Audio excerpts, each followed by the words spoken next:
Are you confused about a new Yaris being launched now? Don't worry, I was also quite lost, seeing as the Yaris Pulse was only just launched last year.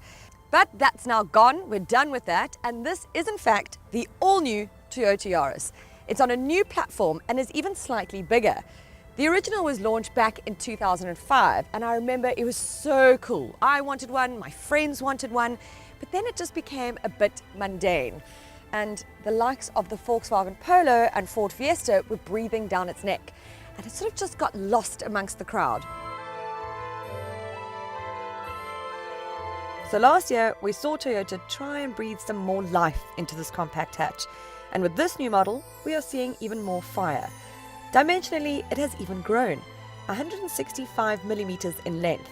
And well, I'm not so sure this even needs to be mentioned, but growth is growth. And so I will tell you that it is also widened by 5 millimeters. Bearing in mind this is the sport model, and so looks a little bit more rugged than the rest. The design of the all-new Yaris is what Toyota says takes center stage, mainly because it is starting to resemble its biggest sibling, the Auris. I mentioned it had grown in size, but it is also worth noting that it has shrunk in height by 45 millimeters. I think the same thing is happening to me as I'm getting older. It's rather unfortunate for a human though, but for a car, it is to give it a more purposeful stance, as PR jargon will have you believe.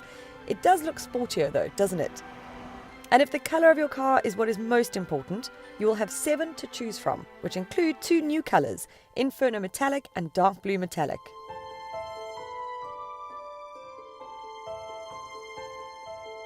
It does feel more grown up inside, and it was needed. With the ever-increasing price of cars these days, the Yaris, the Polo, the Ford Fiesta cannot really be considered budget buys anymore. You've got things like the Renault Kwid or Datsun Go for that. Nope, these hatches now need to feel more premium and more mature, and I think Toyota's done a pretty good job of achieving this. There is a cigar-shaped upper dashboard design with metal accents which surround the air vents, giving it a bit of a sophisticated look. And also those words together sound quite fancy. 4 trim levels are available, starting with the XI model.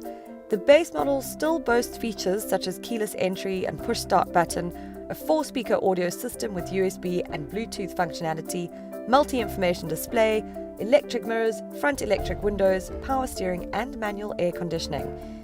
If you move up the ladder into the XS, you will get electric windows in the back, leather steering wheels with switches, amongst other features.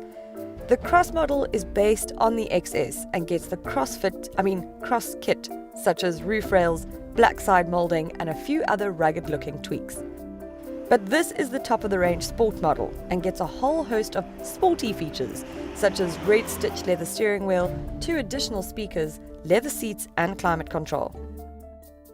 On the outside, you'll get the usual rear boot spoiler, shark fin antenna, side skirts, dark metallic front grille and red accent stripe amongst others. And a standard feature on the XS, Cross and Sport model is the advanced touchscreen infotainment system, which features full smartphone integration. Users can customize the home screen layout by a drag and drop technique, and additional apps can be loaded via Wi-Fi. Toyota clearly has the millennials in mind.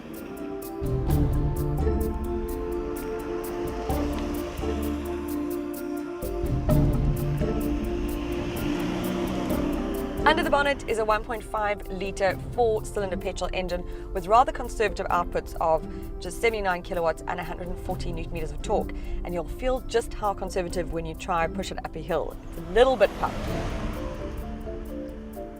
You can either opt for a CVT or manual transmission.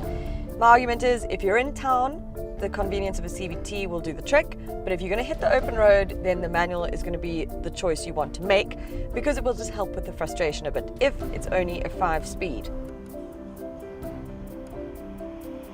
Buyers in this segment are concerned about fuel consumption, so Toyota claims this to be at 5.8 litres per 100 k's for the CVT and 5.9 litres per 100 k's for the manual.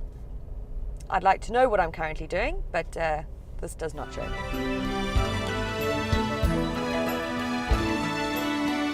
Another big consideration for buyers in this segment is safety, and so Toyota has put some focus on this. Across the range, you can expect driver and passenger airbags, ISO points, ABS with brake assist to name a few, plus a goodie for all learner and some advanced drivers, hill assist control. This sport model gets additional airbags.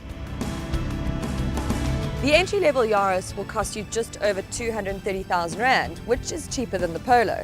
This top-of-the-range sport model will cost you 286,000 Rand, which is almost 20,000 Rand cheaper than the Polo. This has a 1.5-litre engine, the Polo a 1-litre turbo. But the catch is that the Polo is still more powerful and a more popular choice. So my advice, if you don't want the obvious, try a Yaris. It's not faultless, but it's certainly on track to being what it once was.